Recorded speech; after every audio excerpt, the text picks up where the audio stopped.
In this video, we discuss integrating Dialogic OD with traditional Diagnostic OD to produce a more powerful, accretive, and innovative social and organizational change methodology.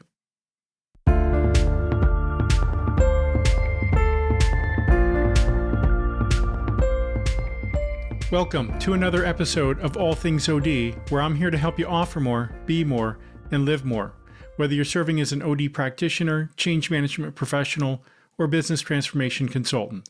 I'm your host, Randall Scott, and it's great to be with you here today. As mentioned in today's episode, we're going to discuss the case for integrating Dialogic OD with Diagnostic OD. You will learn how Dialogic OD amplifies the value of Diagnostic OD, the aspects of Dialogic OD to integrate with Diagnostic OD. You will also learn the practice fields of opportunity to begin role modeling the new, and you will learn of the key considerations when doing so. Now, before we begin, I want to offer you a free resource that complements our discussion today, and that is a free copy of our ebook on hybrid OD, the emerging future of organization development. If you've ever been curious about the integrative power of leveraging both diagnostic and dialogic forms of OD in your work, then this ebook is for you. You can obtain this free ebook at henosispartners.com/hybridod, or if you're watching on YouTube, you can click on the link in the description below. All right, let's go ahead and jump in.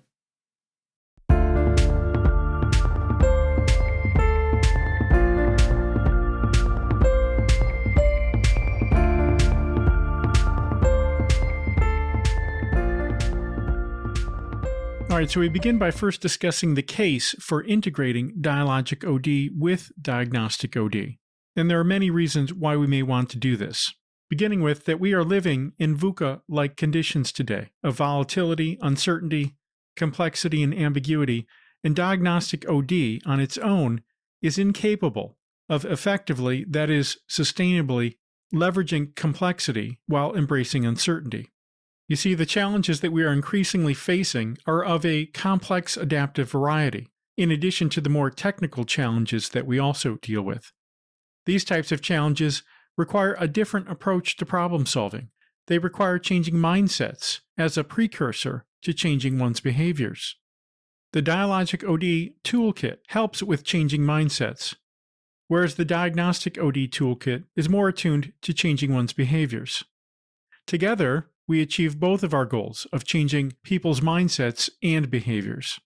Another reason to integrate Dialogic OD with Diagnostic OD is that by integrating Dialogic OD with Diagnostic OD, we overcome the cons that are inherent in leveraging either method alone, that is, in isolation. So, for example, with Diagnostic OD, some of the cons with that method is increased staff resistance, introducing cognitive bias of the observer, that is, the OD practitioner, the expert, and that Diagnostic OD often results in only short-term performance lift. And some of the cons with Dialogic OD is that it lacks a fact base, and there's a perception amongst leadership that such work is soft or not real work.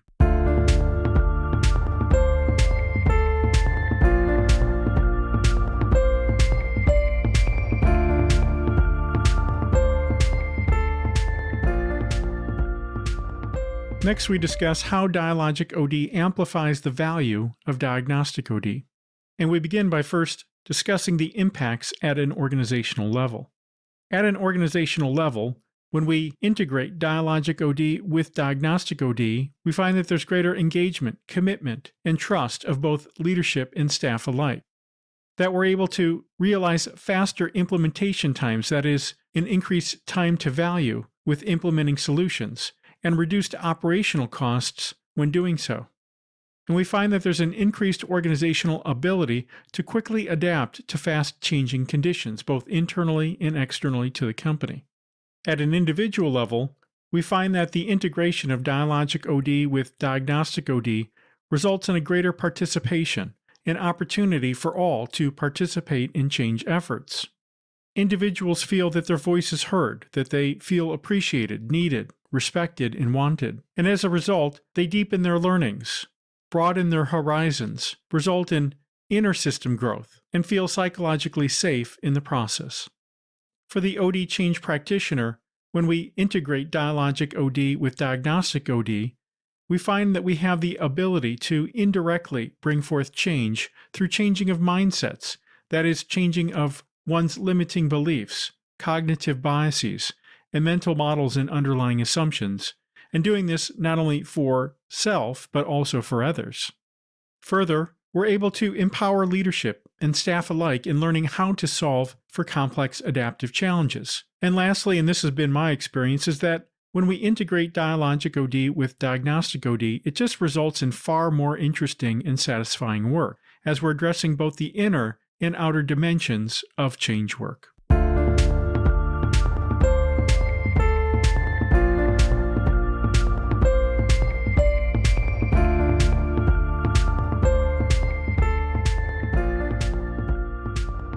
So what are some of the aspects of Dialogic OD that we should integrate with Diagnostic OD? Well, the first thing that we should integrate is the Dialogic OD philosophy and mindset. A key element of such mindset is that reality is socially constructed, moment to moment, person to person, and interaction to interaction.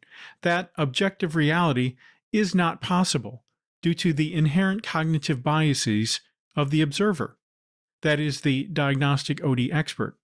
Another key aspect of the Dialogic OD philosophy or mindset is that solving complex adaptive challenges requires addressing both the inner and the outer. That is, we apply tools and tactics to address both cognition, the inner, and our behaviors, the outer.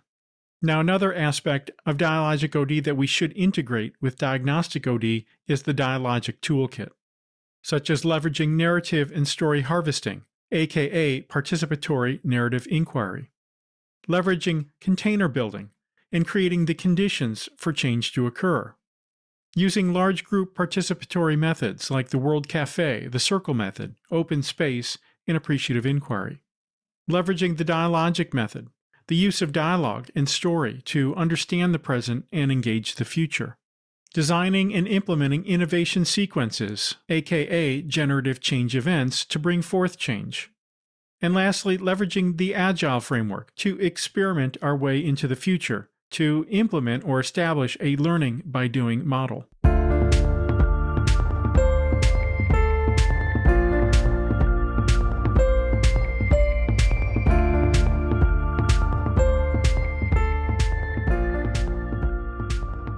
Next, we'll talk about different practice fields of opportunity to begin integrating Dialogic OD with your Diagnostic OD work.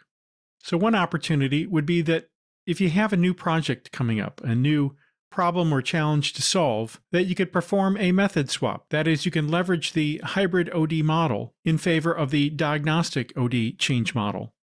And as mentioned from the onset, you can download a free ebook on hybrid OD by going to henosispartners.com/hybrid OD, or if you're watching on YouTube, you can click on the link in the description below. The hybrid OD model, as you'll see, is comprised of 3 different sequences: a diagnostic sequence, followed by a dialogic sequence, and then followed by an experiential sequence. So this would be one way that you could start integrating Dialogic OD and its practices and tools into your Diagnostic OD work. With your existing projects, you also have a number of different opportunities to integrate Dialogic OD with your Diagnostic OD work.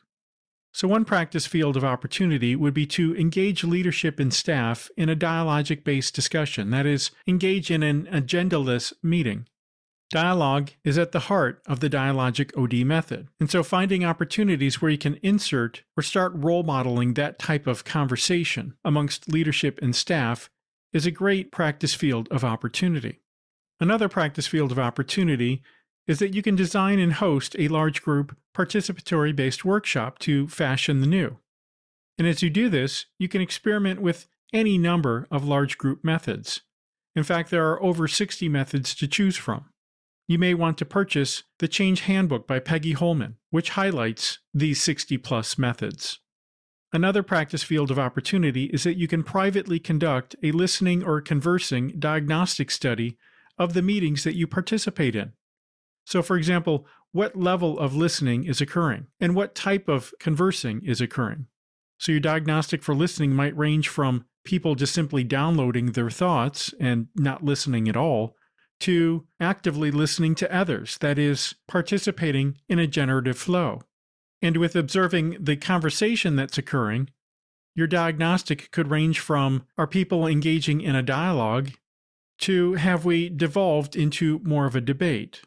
And so privately conducting this listening, conversing diagnostic study will help you to begin integrating some of the Dialogic OD practices within your typical Diagnostic OD work. Another field of opportunity is to introduce the Agile framework and associated ceremonies. A big component of the Dialogic OD method, or the hybrid OD model mentioned earlier, is to conduct or engage in inner system work, and you can gently approach addressing inner work by introducing one of the ceremonies of the Agile framework, which is to conduct team retrospectives on what went well or didn't go well and what the team might do differently next time. Introducing team retrospectives is an excellent way to begin integrating Dialogic OD inner system work with your Diagnostic OD activities. And lastly, you can perform a tool swap from conducting focus groups to conducting one-on-one dialogue interviews, or from designing and distributing surveys to performing more narrative harvesting or story harvesting. Both of these tool swaps, from using a diagnostic tool to leveraging more of a dialogic tool, will also help you begin integrating the two OD methodologies.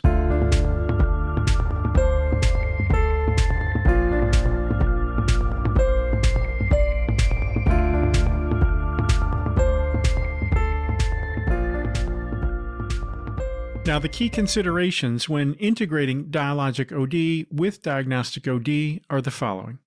Number one, you're going to need to educate and sell leadership on the use of dialogic-based tools and approach to change. Specifically, you'll need to reset expectations on what is possible with dialogic-based work. That is, to educate that value is emergent. You'll need to educate on the need to hold loosely, to demanding certain results ensue, or that they ensue by a specific date. And lastly, you'll need to educate that with dialogic-based work and solving complex adaptive challenges, we can only see 20 feet ahead of ourselves at any given moment. It's the equivalent of driving a car in the fog. And so hence, we need to experiment our way forward, to learn as we go. Another key consideration when integrating Dialogic OD with Diagnostic OD is to continually experiment with the different dialogic methods, tools, and techniques that exist. Find what works for your situation, your environment, your specific culture. Another key important consideration is that your workflow and the purpose of work will change. So diagnostic work shifts to be more about planning to learn, which is followed by dialogic work, which is about inquiring to learn, which is then followed by experiential work, which is about discovering to learn. Your identity and relationships with leadership and staff will also change, as you'll be moving from serving in an expert or doctor role to serving more in a host or facilitator, a servant role. And you'll be more actively involved in bringing forth change, bringing forth the new, than being divorced from it. And lastly, you'll need to measure success differently and educate both leadership and staff of this fact.